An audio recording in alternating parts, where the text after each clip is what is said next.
Sir, you need to move to the back. This section is for our premium passengers only.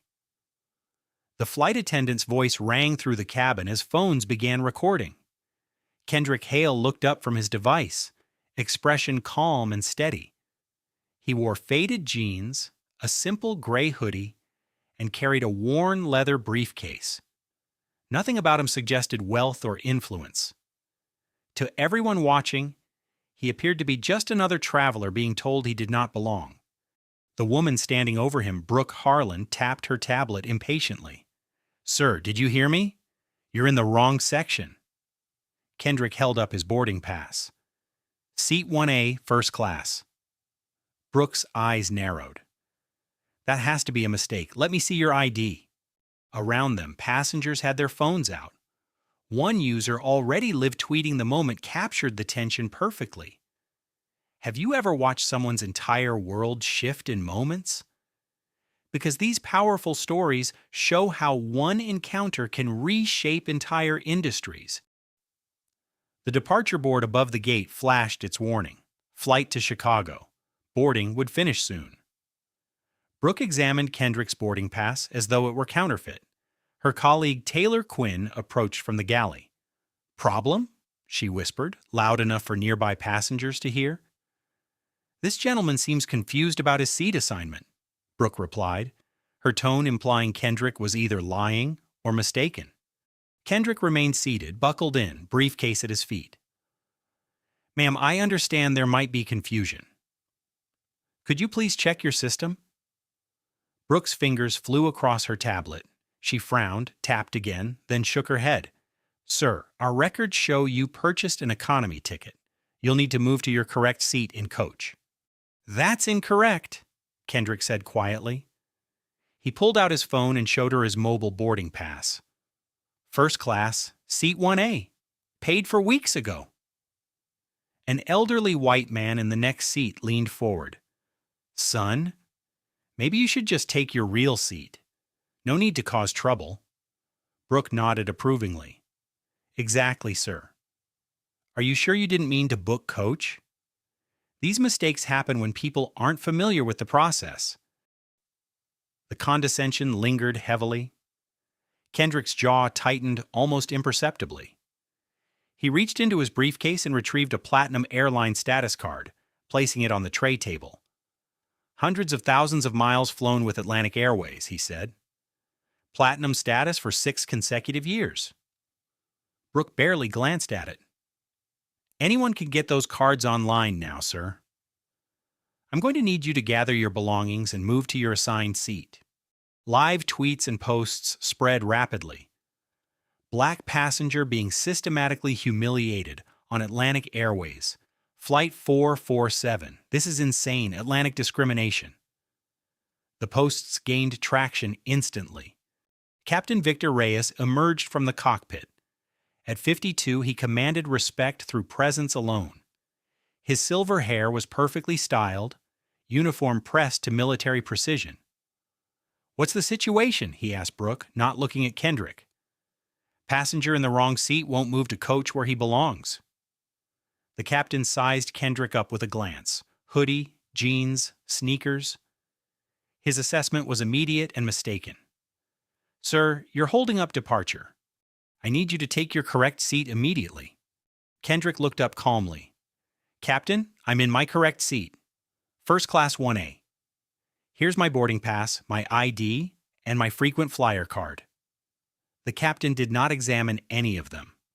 "Son, I've been flying for years. I know when someone's trying to scam an upgrade." He turned to Brooke. "Call ground security." Passengers in first class shifted uncomfortably. A woman in another seat started recording. A businessman frowned over his laptop. Kendrick pulled out his own phone and began recording. "For the record, it's boarding time on Flight 447. I'm being asked to leave my paid first-class seat, despite having proper documentation." "Sir, put that phone away," the captain commanded. "You're being disruptive." "I'm documenting what's happening," Kendrick replied evenly. Brooke was already on her radio. "Ground control, we need security at the gate. Passenger refusing to comply with crew instructions." The man beside Kendrick shook his head. Just move to coach, buddy. You're making this harder than it needs to be. But the woman who had been recording spoke up. Wait, he showed you his boarding pass. Why aren't you checking it? Brooke's face reddened. Ma'am, please don't interfere. This gentleman clearly purchased an economy ticket and is trying to get a free upgrade. How do you know that? The woman pressed. Experience, Brooke replied curtly. Kendrick made a brief phone call, voice low. Yeah, I'm running late. Start without me. I'll handle this personally. The captain overheard. Handle what, sir? Who are you calling? Kendrick did not answer. He continued taking notes on his phone, documenting every word, every action. Live posts exploded. Comments flooded in. This is 2025. How is this still happening? Sue them. Record everything. The gate agent's voice echoed through the terminal. Final boarding call for the flight to Chicago. All remaining passengers, please board immediately. Two security officers approached. Rafael Cruz, a veteran, and Naomi Park. What's the problem? Cruz asked. The captain pointed at Kendrick. Passenger in wrong seat, refusing to move, being disruptive. Cruz surveyed the scene. A calm man sitting in first class, surrounded by crew and passengers with phones out. Sir, can I see your boarding pass? Kendrick handed it over without protest. Cruz examined it carefully, compared it to the ID, then spoke into his radio. This shows first class, seat 1A, he said to the captain. It's clearly fraudulent, Brooke interjected. He's trying to scam an upgrade. Cruz looked at her skeptically. Ma'am, these boarding passes come directly from your system. How would it be fraudulent? Brooke faltered.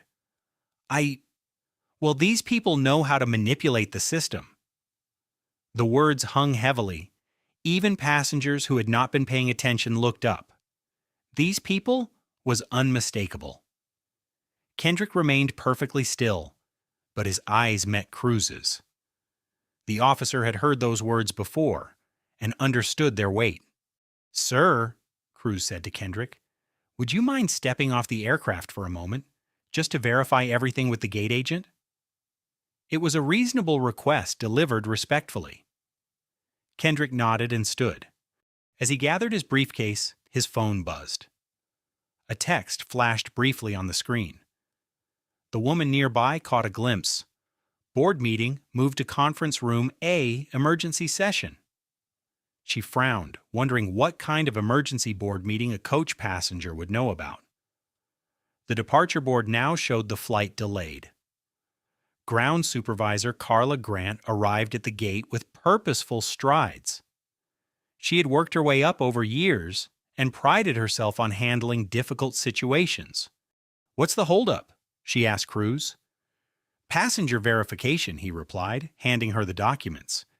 Carla examined everything with thorough care. Boarding pass, ID, frequent flyer card. She looked from the documents to Kendrick, then back. Mr. Hale, these appear to be in order. However, given the crew's concerns about your behavior, I think it's best if we reseat you in coach for this flight. Kendrick's voice stayed level. What behavior? I was sitting quietly in my assigned seat. You are being argumentative with the flight crew. I was providing documentation when they claimed I was in the wrong seat. Carla's expression hardened. Sir, arguing with me won't help your cause. You can take your assigned coach seat or you can take the next flight. Those are your options. Back on the plane, live streams had exploded. The hashtag Atlantic Airways discrimination trended rapidly. Comments poured in. This is what discrimination looks like today. Inside the terminal, other passengers from the flight had gathered to watch. Several were recording. A teenage girl streamed on social media. A businessman updated his network. Kendrick looked at his watch. A habit, but Carla noticed it was expensive, far beyond a typical salary. Sir, I need your decision. Coach seat or next flight? May I speak with your district manager? Kendrick asked. Carla laughed. The district manager? Sir, I'm the senior supervisor on duty. I have full authority here. I understand your position, Kendrick replied. However, I'd like to escalate this to your district manager. You can file a complaint online like everyone else. Several first-class passengers had come out to watch. The woman from earlier, now identified as Dr. Elena Voss, stepped forward. Excuse me, but I was on that plane. This man was sitting quietly in his seat. He showed his boarding pass, his ID, everything. Why exactly is he being removed? Carla turned to her. Ma'am, this is between us and Mr. Hale. Please return to your seat. I'm a paying customer too, Dr. Voss replied, and I'm witnessing what appears to be discrimination. A businessman from first class joined her. I saw the whole thing. The flight attendant never checked his documents properly. She just assumed he was in the wrong seat. Carla felt the situation slipping. More passengers gathered. Phones were everywhere. She needed to reassert control. Sir, she said to Kendrick, you can take the coach seat I'm offering, or you can leave the airport. Those are your only options.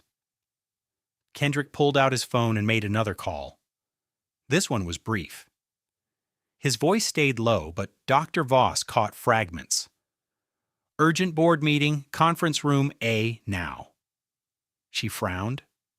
Board meeting. Kendrick ended the call and addressed the gathered crowd. Ladies and gentlemen, I apologize for this delay. I know you all want to get to Chicago on time. His tone had shifted, more authoritative. Several passengers noticed. Carla sensed something changing. Sir, who are you calling? My office, Kendrick replied simply. Your office?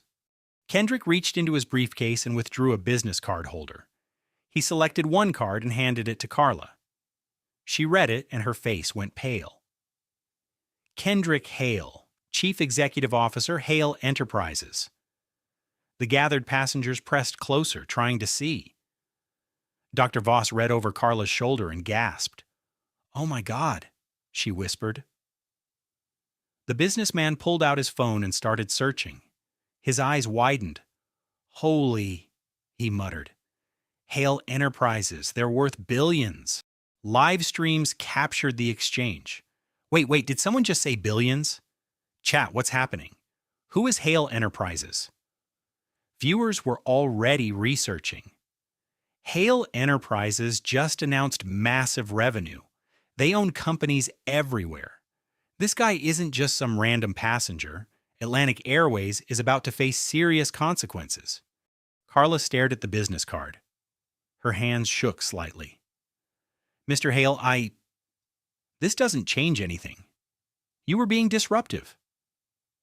But her voice lacked conviction now.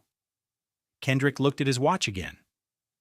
In moments, you're going to receive a call from your headquarters. I suggest you answer it. What kind of call? The kind that comes from your board of directors. The crowd had grown. Airport security tried to manage it, but the live streams multiplied.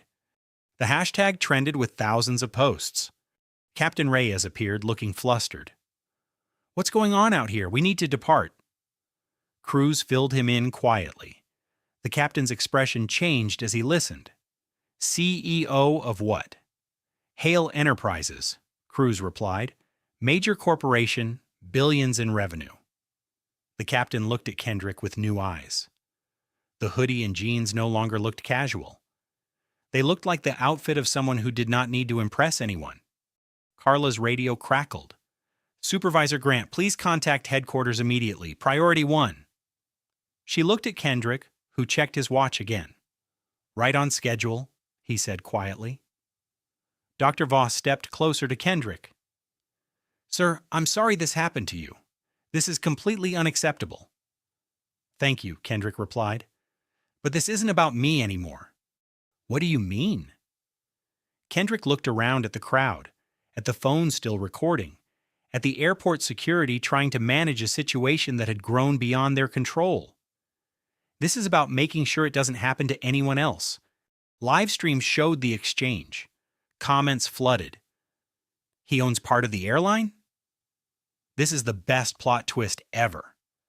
Atlantic Airways is so screwed, someone's getting fired in real time. Kendrick opened his briefcase and pulled out a folder. Inside were documents that would change everything. Actually, he said to Carla, there's something else you should know. The crowd leaned in, sensing that whatever came next would be the moment everything shifted. Kendrick's phone buzzed with a text. Board is assembled, awaiting your call. He looked up at Carla, at the captain, at Brooke, who had joined them from the plane. Shall we discuss this inside? I think you're going to want privacy for this conversation. The gate area had transformed into an impromptu gathering. Passengers sat on chairs, stood against windows, leaned against pillars. Live streams multiplied. Kendrick stood calmly in the center, briefcase open, documents arranged methodically on a nearby surface. Ladies and gentlemen, he began, voice carrying easily, I want to apologize for the delay. I know many of you have connections to make, families to see, business to conduct. Carla Grant stood frozen. The CEO's direct number displayed on her phone screen. She had not made the call yet. Before we resolve this situation, Kendrick continued, I think everyone deserves to understand what's really happening here. He pulled out a leather portfolio and opened it. The first document was a stock ownership certificate. Months ago, Hale Enterprises acquired a significant stake in Atlantic Airways. The words hit the crowd like a physical force. Gasps, muttered reactions, someone saying, "No way," loud enough for everyone to hear. Captain Reyes stepped forward. That's impossible. I would have heard about a major acquisition like that. Kendrick looked at him calmly. Captain Reyes, you've been with Atlantic Airways for years. Excellent safety record, by the way. I've reviewed your file. The captain's face went white. You've reviewed my file? Hale Enterprises reviews all key personnel files for companies in our investment portfolio. Standard due diligence. Brooke, who had been lurking at the edge, suddenly understood the magnitude. She had discriminated against someone who effectively held major influence over the airline. Dr. Voss was recording, but lowered her phone slightly. Mr. Hale, are you saying you own part of Atlantic Airways? A substantial stake, Kendrick confirmed, which makes Hale Enterprises one of the largest shareholders. He pulled out another document. Atlantic Airways Fiscal Overview. Total revenue in the billions. Hale Enterprises' investment in the hundreds of millions. The implications were clear. Atlantic Airways was receiving the largest share of a multi-million-dollar corporate travel budget. The businessman was frantically taking notes. This is incredible. This guy isn't just wealthy, he's one of the owners of the airline. Live streams exploded with comments. He owns the airline. This is unreal. Atlantic Airways is so screwed. Carla's radio crackled again. Supervisor Grant, CEO Rebecca Holt needs to speak with you immediately. Carla looked at Kendrick, then at the business card in her hand, then at the crowd of witnesses recording everything. This is about to get very interesting, Dr. Voss muttered to the businessman beside her. Kendrick opened his briefcase further and pulled out a final document. This one was more official, with multiple signatures and seals. Last year, Atlantic Airways received an anonymous donation to fund diversity and inclusion training. He held up the document. The donation came from the Hale Foundation, my foundation. The revelation landed like a thunderclap. Brooke actually gasped out loud. I've been trying to help this airline improve its culture for some time, Kendrick continued. Today I experienced firsthand why that help is desperately needed. Live stream commentary captured it. This man has been trying to help the airline, and they discriminated against him. This is unreal. Kendrick closed his briefcase with deliberate precision. Now, shall we discuss how to ensure this never happens again? Carla's phone rang. This time it was the airline's legal department. The real work was about to begin. Conference Room A at Atlantic Airways headquarters had become the center of a corporate crisis. CEO Rebecca Holt sat at the head of the table surrounded by board members, the legal team, and senior vice presidents. The room's video wall displayed feeds. The live stream from the gate, the airline's stock chart showing decline, and social media analytics tracking the trending hashtag. "Patch Mr. Hale through to the main screen," Rebecca ordered. Kendrick appeared on the large display, standing calmly at the gate with Carla beside him. The crowd of passengers remained gathered, phones still recording. "Kendrick, you have the floor," Rebecca said.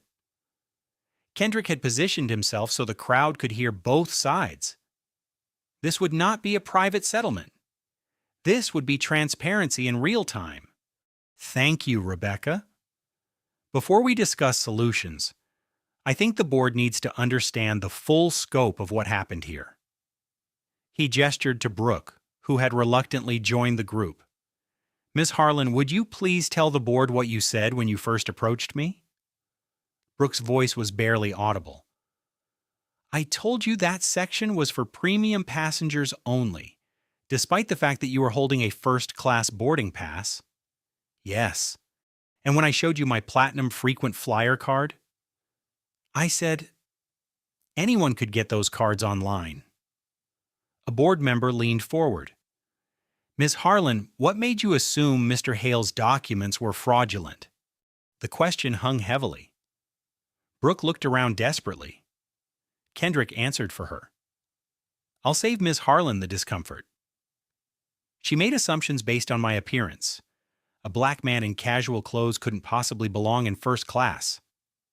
Rebecca rubbed her temples. "Kendrick, what are your immediate requests?" "Let me present the facts first. Then we'll discuss solutions." Kendrick connected his tablet and shared his screen with the conference room.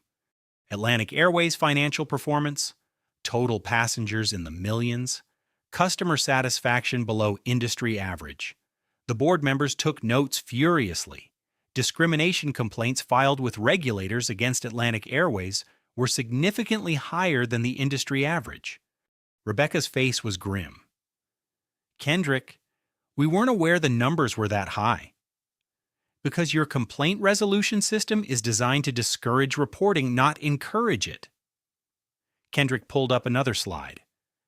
Hale Enterprises' annual travel spending breakdown, with Atlantic Airways receiving the largest share. The implications were unmistakable. Atlantic Airways was getting the biggest portion of a multi-million-dollar corporate travel budget. "However," Kendrick continued, "given today's incident, Hale Enterprises will be reviewing all vendor relationships for alignment with our corporate values." A board member spoke up. "Mr. Hale, what would constitute appropriate resolution from your perspective?" Kendrick looked around at the crowd, at the phone still recording, at Carla's pale face, at Brooke, who looked as if she might faint. "First, immediate termination of all personnel involved in the discriminatory actions." Brooke's knees weakened. Captain Reyes closed his eyes. "Second, implementation of comprehensive bias training for all customer-facing staff within days." Rebecca nodded. "Agreed." "Third, establishment of an anonymous reporting system for discrimination incidents managed by a third-party organization." Also agreed. "Fourth, creation of a substantial fund dedicated to diversity and inclusion initiatives." The board exchanged glances. The amount was significant but manageable. "And fifth," Kendrick continued, "a public apology from Atlantic Airways acknowledging systemic failures in equal treatment of passengers." Rebecca paused. "Kendrick, a public apology could expose us to significant legal liability." "Rebecca, your current legal liability is already significant. There are thousands watching this conversation live. Your stock has dropped noticeably in the last hour. Your choice is between controlled transparency and uncontrolled crisis. Legal counsel whispered to her. She nodded grimly. Conditions accepted, she announced. The crowd at the gate erupted in applause. Live stream comments exploded with celebration. But Kendrick was not finished. There's one additional requirement. Real-time implementation, not promises, not future commitments. Changes implemented quickly. That's impossible, protested the VP of Operations.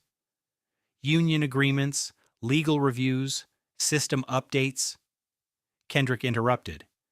When weather emergencies require rapid schedule changes, you can reorganize your entire system in hours. When you have the will, you have the way.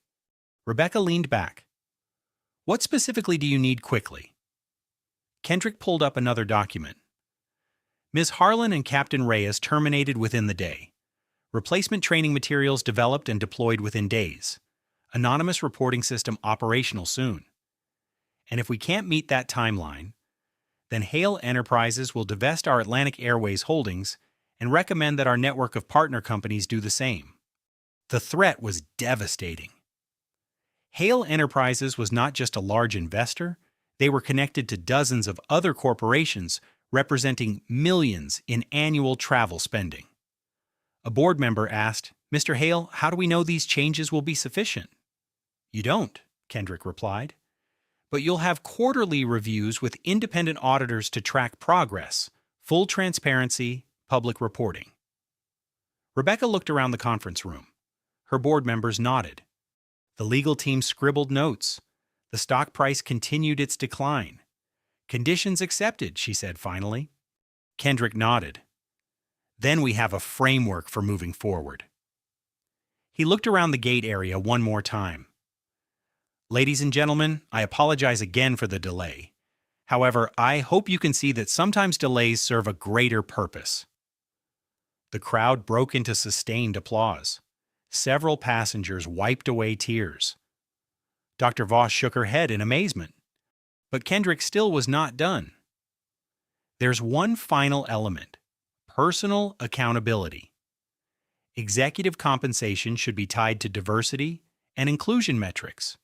Starting with yours, Rebecca." The conference room went silent. 20% of executive bonuses tied to measurable improvements in equal treatment outcomes. Quarterly assessments, public reporting. Rebecca stared at the screen for a long moment. Around the table, board members waited. "Agreed," she said finally. Kendrick nodded.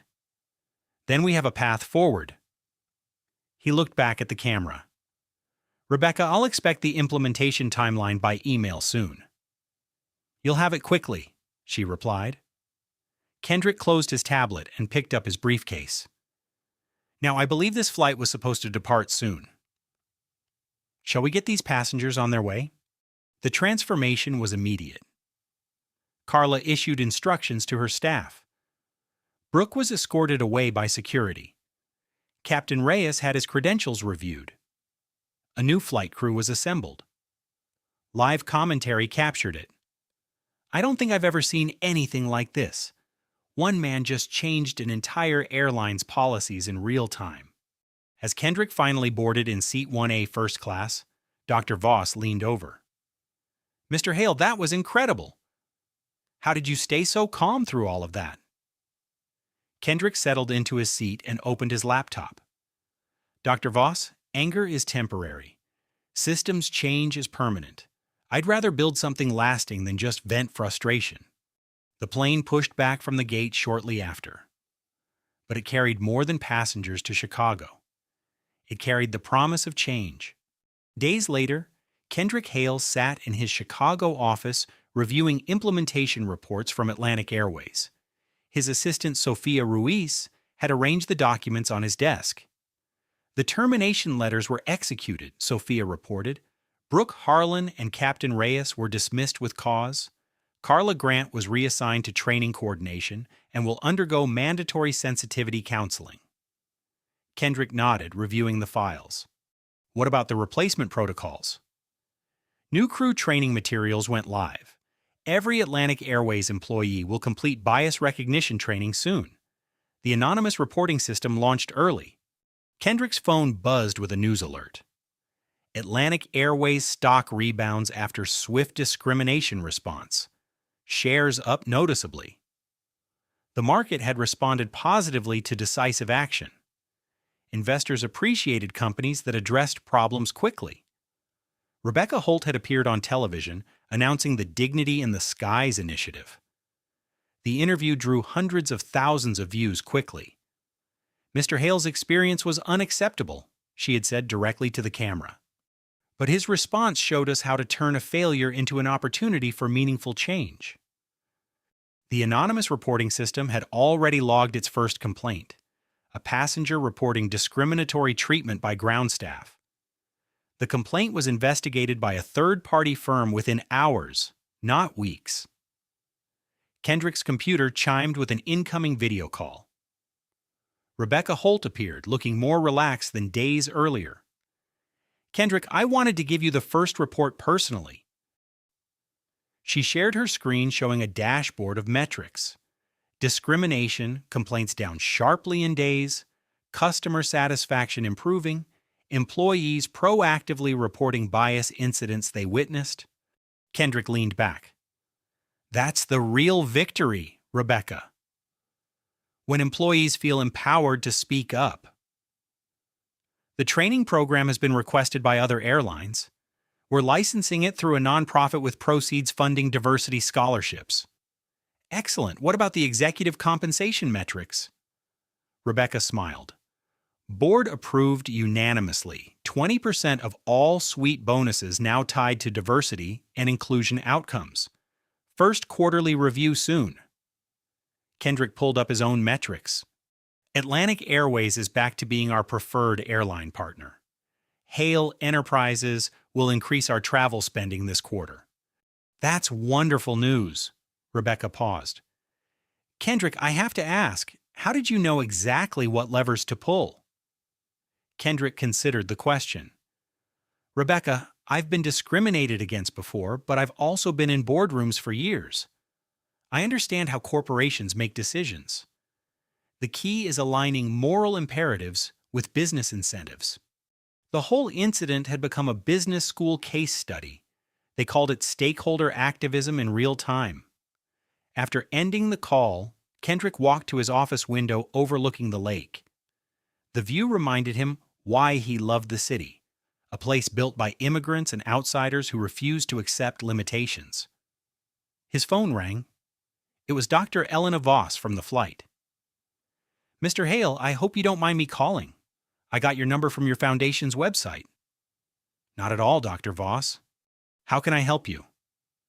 I wanted to tell you that what you did inspired me to take action in my own workplace. I'm head of emergency medicine at a major hospital. We've had our own issues with bias in patient treatment. I presented your Atlantic Airways case to our board recently. Kendrick smiled.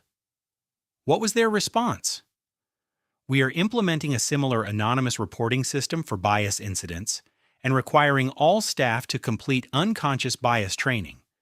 Your approach, using data and systematic change rather than just individual blame, really resonated. That's exactly what needs to happen, Kendrick replied. One incident becomes a catalyst for broader change. The medical community was calling it the Hale Protocol, using documented discrimination incidents to drive institutional reform rather than just individual punishment. After Dr. Voss hung up, Kendrick reviewed the broader impact metrics his team had compiled. The hashtag Dignity in the Skies had been used tens of thousands of times across social media, but more importantly, it had sparked similar initiatives at other transportation companies. Bus lines announced their own bias training. Rail services hired chief diversity officers. Hotel chains implemented anonymous reporting systems. His assistant brought in letters from passengers who had experienced similar discrimination. Each shared a story, thanked Kendrick for speaking up, and many included documentation of their own incidents. One letter stood out. It was from a young black woman named Brianna Thompson, a recent MBA graduate. Mr. Hale, I was on another flight last month and experienced almost identical treatment, but I didn't have your resources or platform. I just endured it and filed a complaint that went nowhere. Watching your live stream showed me that discrimination doesn't have to be accepted silently. I'm now working with advocacy groups to document systematic bias in airline treatment. Thank you for showing that change is possible. Kendrick added Brianna's letter to a growing file. Her case would become part of a larger class action lawsuit that would ultimately force industry-wide changes. The true measure of success was not just Atlantic Airways reforms. It was the ripple effect across an entire industry. Months later, the Department of Transportation announced new federal guidelines requiring airlines to track and publicly report discrimination complaints. The regulations were nicknamed after the incident that sparked them. Kendrick received a call from the Transportation Secretary.